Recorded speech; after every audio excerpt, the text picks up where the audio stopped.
I should have known that pretending Monday didn't exist was never going to work. The second I stepped into the office that morning, everything felt different. Not visibly, not obviously, but different. The lobby smelled the same, overpriced citrus cleaner and burnt espresso. The receptionist smiled the same polite smile. My security badge beeped the same way when I tapped in.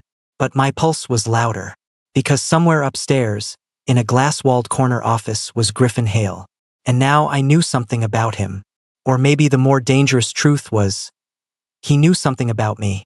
I told myself to act normal, which immediately made me hyper-aware of everything. Was I walking weird? Was I breathing too loud? Did I look like someone who had shared tequila sodas with his boss under neon lights while discussing compartmentalized identities? Morning, Elliot. I nearly jumped out of my skin. Sasha from Analytics gave me a strange look as she passed my desk. Morning, I replied, hoping my voice didn't sound like it had just cracked under pressure. I sat down, opened my laptop, and focused on emails. If I kept my head down, if I just worked, if I treated today like every other Monday, my screen lit up with a calendar notification. 10 a.m. strategy sync, Hale E. Right? Of course. I stared at it for a full 10 seconds. The universe had jokes. The meeting wasn't unusual. Griffin and I met once a week to go over campaign progress. Normally, I prepared obsessively bullet points, backup slides, contingency answers for questions he might ask. Today, my brain was replaying the way he'd said my name at the bar. Off the clock. By 9:58, I was standing outside his office. The glass walls felt more transparent than usual. He was already inside, jacket off, sleeves rolled, reading something on his tablet. Composed, untouchable. Corporate Griffin had returned. I knocked lightly. He looked up. For half a second, just a fraction, something flickered across his face. Recognition layered with memory. Then it smoothed into professionalism. Elliot, he said evenly. Come in. His voice was steady, controlled. No trace of purple lights or tequila or the warmth in his eyes from Friday night. I stepped inside and closed the door, and suddenly it felt like the smallest room in the building. Morning, I managed. Good weekend? He asked. The question was neutral, but it wasn't. I held his gaze. Eventful. One corner of his mouth twitched. Productive, I hope. Very, I replied. A beat. There it was again, that quiet awareness threading through the air between us. Not inappropriate, not obvious, but there. He gestured to the chair across from his desk. Let's review the Morrison pitch. Work mode. Safe territory. I launched into the presentation, grateful for something concrete to hold onto. Metrics. Audience breakdown. Budget allocation. Numbers didn't flirt. Slides didn't remember eye contact in dark hallways. Griffin listened the way he always did, focused, analytical, occasionally interjecting with questions that cut straight to the core of an idea. But something had shifted. He wasn't just evaluating the work. He was watching me, not in a predatory way, in a curious way, like he was recalibrating. When I finished, he leaned back slightly. This is strong, he said. Your positioning angle is sharper than last week. Relief loosened something in my chest. Thank you. I mean that, he added. Our eyes held a second longer than necessary. Then, a knock at the door. We both straightened instinctively. Sasha poked her head in. Sorry, Griffin. Quick question about the Q3 projections? Of course, he said smoothly. And just like that, the moment dissolved. I gathered my tablet, standing. I'll send the revised deck by end of day. Elliot, Griffin said before I could reach the door. I paused. Sasha was still there. Office reality had snapped back into place. Yes. His expression was unreadable. Close the door on your way out. Professional. Neutral. But the weight in his tone settled low in my stomach. I nodded and stepped into the hallway. The glass door clicked shut behind me. All morning I felt it. His awareness, like a current running just beneath the surface. Around noon, my phone buzzed. Unknown number. I frowned, then opened the message. GH. I believe we forgot to discuss one agenda item Friday night. My heart thudded. I glanced toward his office through the glass wall. He wasn't looking at me, but his phone was in his hand. I typed back before I could overthink it. Elliot, I don't remember approving after-hours agenda items. 3 dots appeared almost instantly. JH, off the record. My throat went dry.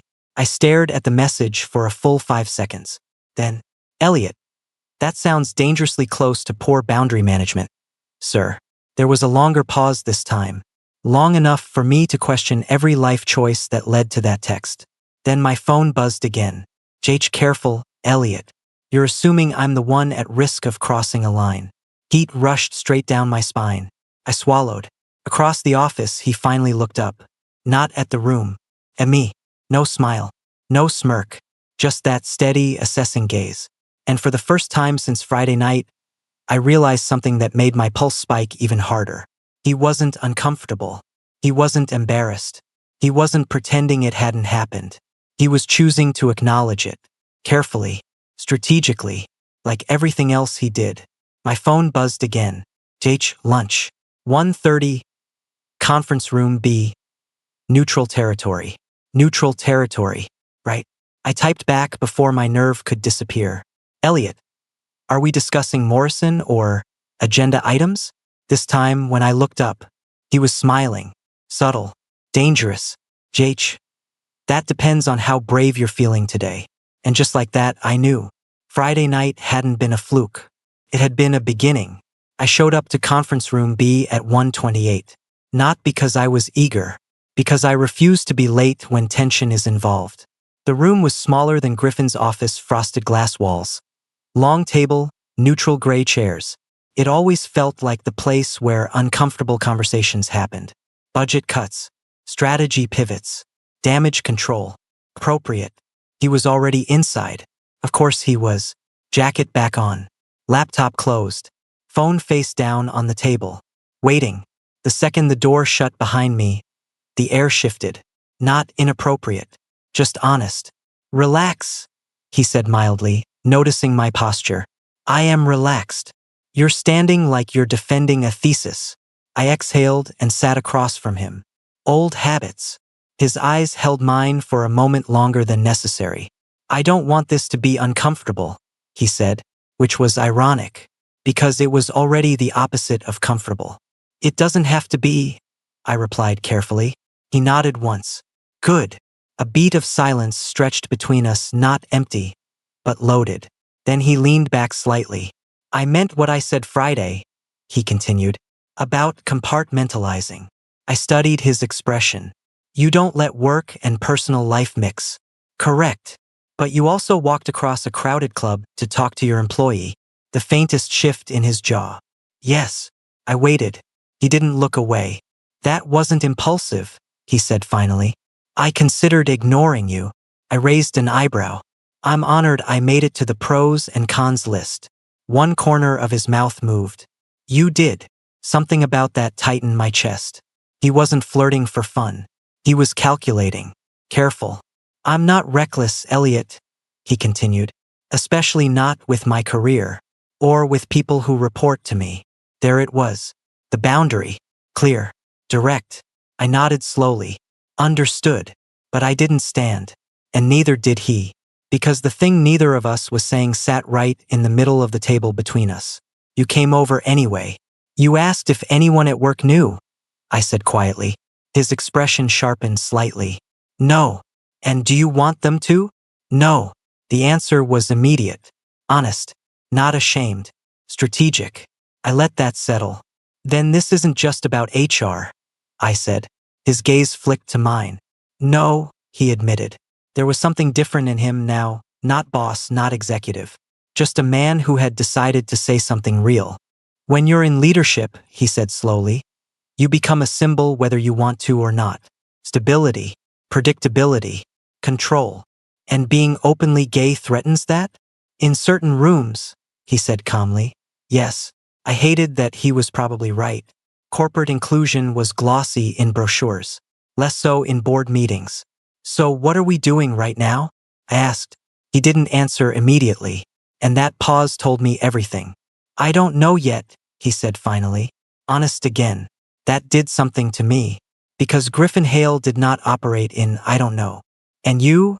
He asked. The question landed heavier than I expected. What about me? You're not NAPEVE, he said. You understand the implications. Of course I did. Office rumors moved faster than data reports. And power dynamics weren't just theoretical, they were real. I wouldn't jeopardize my job, I said evenly. And I wouldn't jeopardize mine. Another pause. Charged. Measured. So, I said carefully, this is the part where we decide whether Friday was situational. His eyes darkened slightly. Was it? The way he asked it wasn't teasing. It was deliberate. My pulse picked up. No, I admitted. The word hung there between us. Steady. True. He exhaled slowly, almost like he'd been waiting for that. Good, he said quietly. The single word sent heat straight down my spine. Then he leaned forward, forearms resting on the table. Let's be clear, he continued.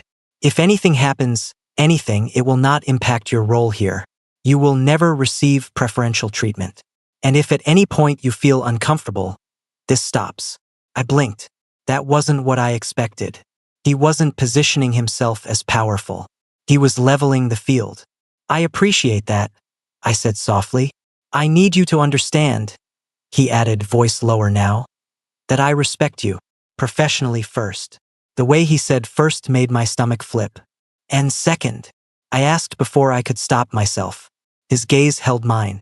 Second, he said, I've noticed you for a while. The room felt smaller, hotter. Not just Friday, he clarified, and suddenly memories rearranged themselves. The longer eye contact in meetings, the subtle praise that lingered, the way he sometimes lingered near my desk after others walked away. You can't say things like that in conference room B, I muttered. A low, almost surprised laugh left him. That's the most honest thing you've said all day. I shook my head, trying to steady myself. This is insane. It's controlled, he corrected. That's worse. His eyes softened slightly. I'm not asking you for anything reckless. Then what are you asking? He studied me for a long second. Dinner, he said. Not a command. Not a smirk. Just a statement. Not as your boss, he added. Outside the office. Public place. Clear lines. My heart was pounding so hard I was certain he could hear it. You realize this is the opposite of compartmentalized, I said. No, he replied calmly. It's intentional. That word again. Strategic. Measured. Safe. But nothing about the way he was looking at me felt safe. Felt inevitable. And if I say no? I asked. His expression didn't change.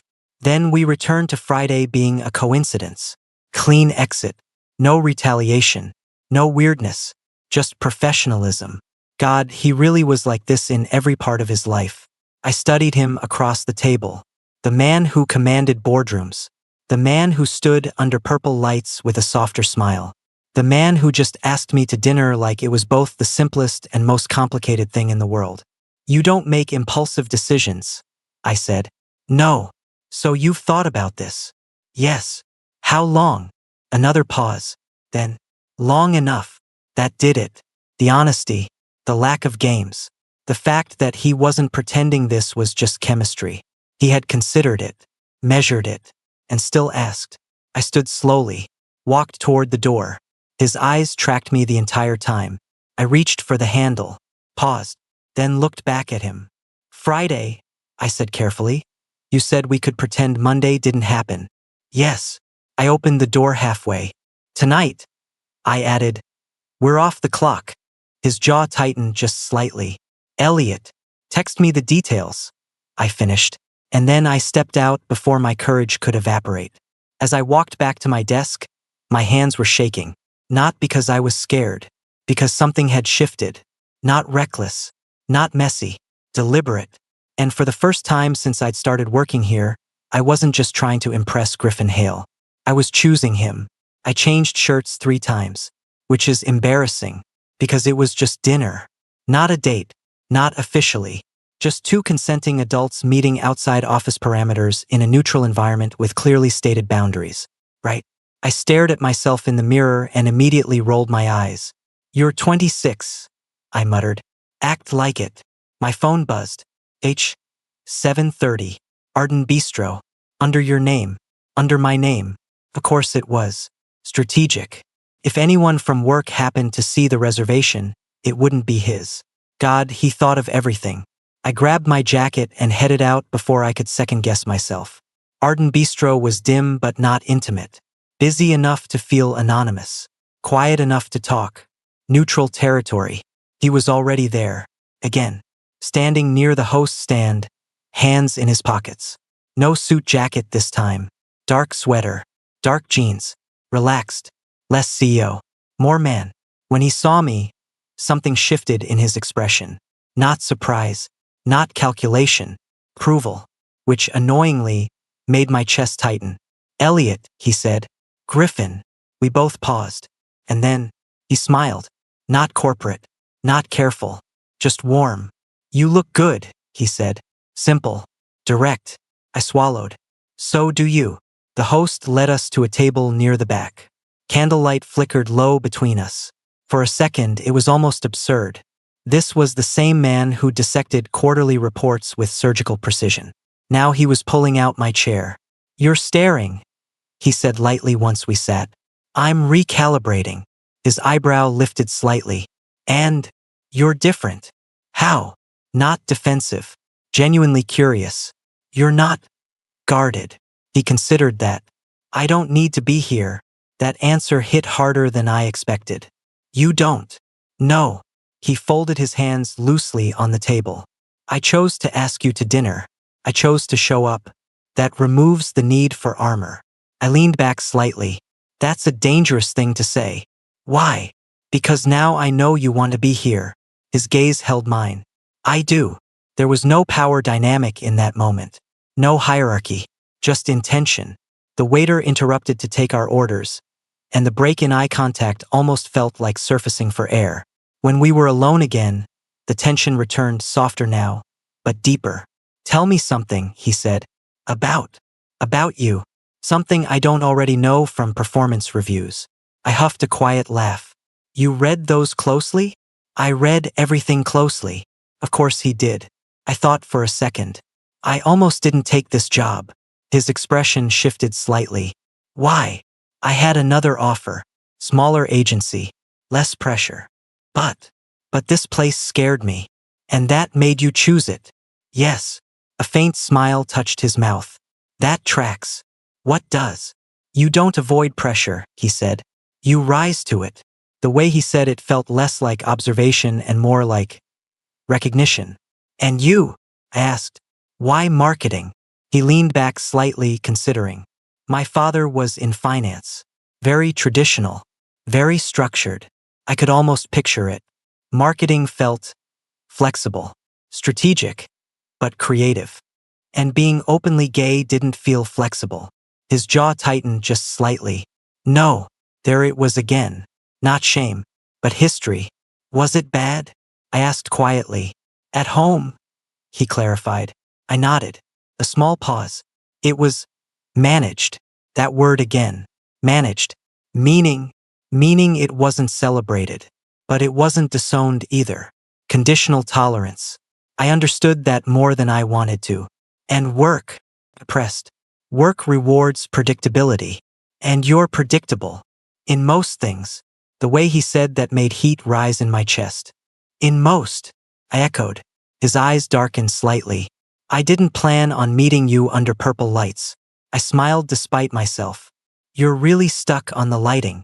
It changed the context. It revealed something, I said. Yes, a beat. And what did it reveal? I asked. He didn't look away.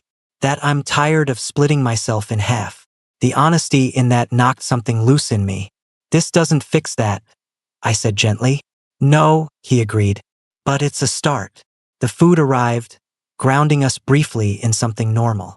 We talked about safe things at first. Travel, books, the worst client presentations we'd survived. I meant what I said earlier, he said quietly. About respect. I know. If this becomes complicated, it already is. A faint exhale of amusement left him. Yes, but I mean structurally complicated. You'll end it. It wasn't an accusation, just logic. He studied me carefully. If it threatens your career, he corrected. Something in my chest eased at that. And if it threatens yours? I asked. He didn't hesitate. I can handle my career. The confidence wasn't arrogance. It was fact. We finished dinner slowly, neither of us rushing, neither of us pretending this was casual. When the check came, he reached for it. I stopped him. You asked me, I said. Yes. And you're my boss. Not here. I held his gaze. A small challenge. After a second, he let his hand fall back. I paid. And the look in his eyes when I handed the card over? It wasn't irritation. It was approval. Outside, the air was cold, sharp, real. We stood on the sidewalk for a moment, neither quite stepping away. This is the part where we establish next steps, he said lightly. Of course it is. No favoritism. Obviously. And no ambiguity. I raised an eyebrow. Define that. If I want to see you, he said quietly, I will ask. My pulse jumped. And if I say no, I'll accept it. The simplicity of that nearly undid me. And tonight? I asked. His eyes moved over my face. Not invasive, just thorough. Tonight, he said, voice lower now. I'd like to walk you home. The city noise hummed around us. People passed. Cars moved. But the space between us felt suspended. That sounds dangerously like a date, I said. It is. No hesitation. No hedging. Just truth. And something inside me, something that had been cautious and analytical and hyper-aware of consequences, finally went quiet. Okay, the walk to my apartment wasn't long, which was unfortunate, because the longer we walked, the more natural it felt. That was the dangerous part. Not the tension, not the attraction, the ease. We kept a polite distance at first, half a step between us, hands in our own pockets. The city buzzed around us, Friday night energy spilling out of bars and restaurants. Do you always overthink things this much? He asked casually. Yes. A small huff of laughter escaped him. I've noticed. Of course you have. He glanced at me. You analyze rooms before you enter them. That's survival. That's strategy. Same thing, I replied. He didn't argue. We reached a crosswalk and stopped. The light turned red, casting everything in a muted glow. He looked different out here. Less sharp angles. More depth. You're quiet, he said. I'm recalculating. Again. Yes. About what? I exhaled slowly. About what happens if this goes wrong. He didn't deflect that. Fair, he said. And, pressed. And I think we're both careful enough that it won't. The light changed. We crossed. That's confidence, I said. That's assessment. God. He really was like this in every environment. When we reached my building, I slowed instinctively. There it was. The line. The natural end of a first date. We stopped just outside the entrance. Streetlight above us. Cold air. Muted traffic. This is me, I said unnecessarily. He nodded once. Silence settled. Not awkward. Just waited. I had a good time, he said. Not charming. Not rehearsed. Just direct. So did I. Another beat. I meant what I said, he added quietly. No ambiguity, right? So I'm going to ask you something clearly. My pulse jumped. Okay. His eyes held mine steadily. May I kiss you? No games. No assumption. Just permission. The fact that he asked did more to me than if he'd just done it. Yes, I said. Cars still passed. Someone laughed across the street. But the center of gravity shifted. Because this wasn't fantasy. This was real. When he pulled back, it wasn't abrupt. Just enough to look at me. You're thinking again, he murmured. Shut up. A quiet laugh escaped him. I've wanted to do that for a while. My stomach flipped. How long is a while? His jaw flexed slightly. Since you argued with me in the Henderson meeting. I blinked. That was 6 months ago. Yes. You're telling me you've been. Yes. The simplicity of it hit harder than anything else tonight. You hid that well.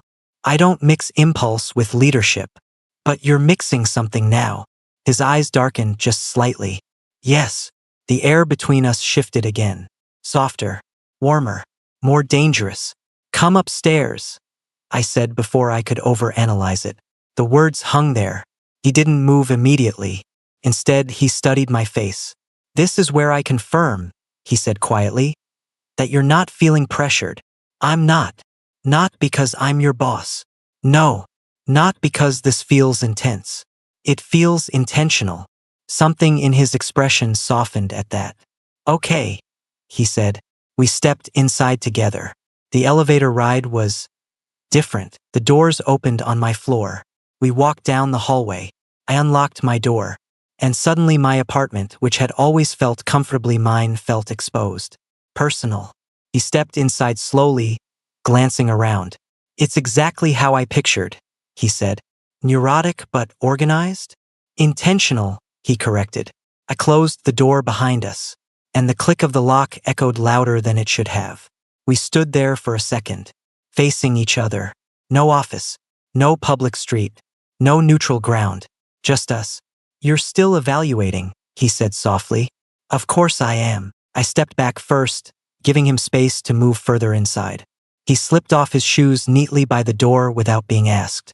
Of course he did. "You want a drink?" I asked, mostly to steady my own pulse. "Water's fine."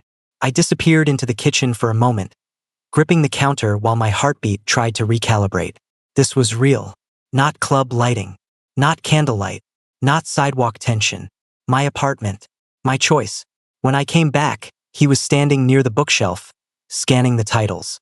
"You alphabetized," he said without turning around. I said, "Don't judge me." "I'm not judging," he replied calmly. "I'm impressed." I handed him the glass. "You don't have to perform calm for me," he said quietly. "I'm not performing. You are." That almost made me laugh. "Occupational hazard," I said. His gaze softened slightly. "You're safe here, Elliot." That did something to me, because he wasn't talking about my apartment. Morning light filtered through the curtains, turning everything quiet and pale. For a few seconds, I just lay there, staring at the ceiling, letting the reality settle. Without the structure of his usual composure, he looked younger somehow, less defined by expectation. A faint crease between his brows remained, like even sleep couldn't fully erase the weight he carried.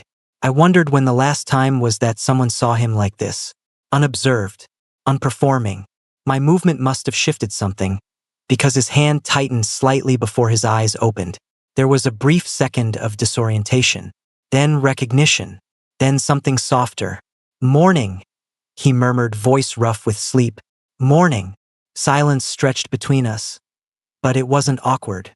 It felt like the kind of quiet that only exists after something meaningful happens. "You're staring," he said, eyes still half-lidded. "You look different." A faint smile touched his mouth. "I hope that's not negative feedback." "It's not." He shifted onto his back, staring up at the ceiling.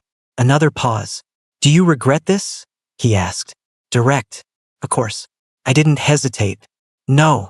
He exhaled slowly, not dramatic, but noticeable. "Good," he said. I turned onto my side, propping my head on my hand. "You?" His eyes flicked to mine. "No." That answer carried weight. Not relief, certainty. The room filled with quiet again. Morning sounds filtering in from outside, distant traffic. Someone walking a dog. The low hum of a city waking up. Reality approaching. "So," I said lightly, "this is the part where we figure out how to exist in daylight." A quiet huff of amusement left him. "Yes." He rubbed a hand over his face, thinking. "Nothing changes professionally," he said. "I know. But personally," he added, glancing at me again, "something did. It wasn't romanticized, just factual. And somehow that made it more meaningful." "I'm not expecting declarations," I said. His eyebrow lifted slightly. "That's good, because I don't make them impulsively." I smiled. "I gathered. A beat. But," he continued, voice quieter now, "I would like to see where this goes." There it was. Not a promise. Not a plan. An intention. "That sounds reasonable," I replied. Reasonable isn't usually how people describe this kind of situation. Most people aren't us. That earned a real smile. The kind that lingered. We eventually got up, slow, unhurried movements that felt almost domestic in a way neither of us acknowledged out loud. Coffee brewed. Windows opened, and the strangest part was how normal it felt. He stood in my kitchen, sleeves pushed up, sipping coffee while scanning the skyline. Like this was simply another version of his life. Maybe it was. Maybe the compartment wasn't breaking. Maybe it was expanding. "You're quiet again," he said. "I'm thinking about Monday." His mouth twitched slightly. "That feels inevitable." "It does." A pause. "Are you worried?" he asked. I considered it honestly. "A little." He nodded once. "That's appropriate." "You?" "Yes." That surprised me. "You get worried?" "I assess risk," he corrected. I laughed. "Of course." But then his expression softened. "This isn't a risk I dismiss." The honesty in that lingered. We stood there in the quiet for a moment, coffee cups in hand, morning light spilling across the floor, and the weight of what we'd started settled gently rather than heavily. Not overwhelming, just real. Eventually, he set his cup down. "I should go," he said. It wasn't abrupt, just acknowledgement. I walked him to the door, and suddenly it felt familiar, like we'd done this before. We hadn't, but it felt like we would again. He paused at the threshold, looking at me in that steady way that always felt like being fully seen. "Dinner again," he said. "Soon." Not a question, but not a command either. "Text me," I replied. A small smile. "I will." "I'm glad it was you," he said quietly. And before I could overanalyze that sentence into oblivion, he stepped into the hallway. The door closed softly behind him. I stood there for a moment, apartment quiet again, coffee cooling on the counter, sunlight fully awake now, and the realization settled slowly, like something unfolding instead of crashing. Nothing had exploded, nothing had fallen apart, but something had begun. And Monday, for the first time since I'd started this job, wasn't something I was bracing for. It was something I was curious about, because somewhere between purple lights, conference rooms, dinner tables, and quiet mornings, Griffin Hale had stopped being just my boss and started becoming something far more complicated, something intentional, something unfinished, something that was only just beginning.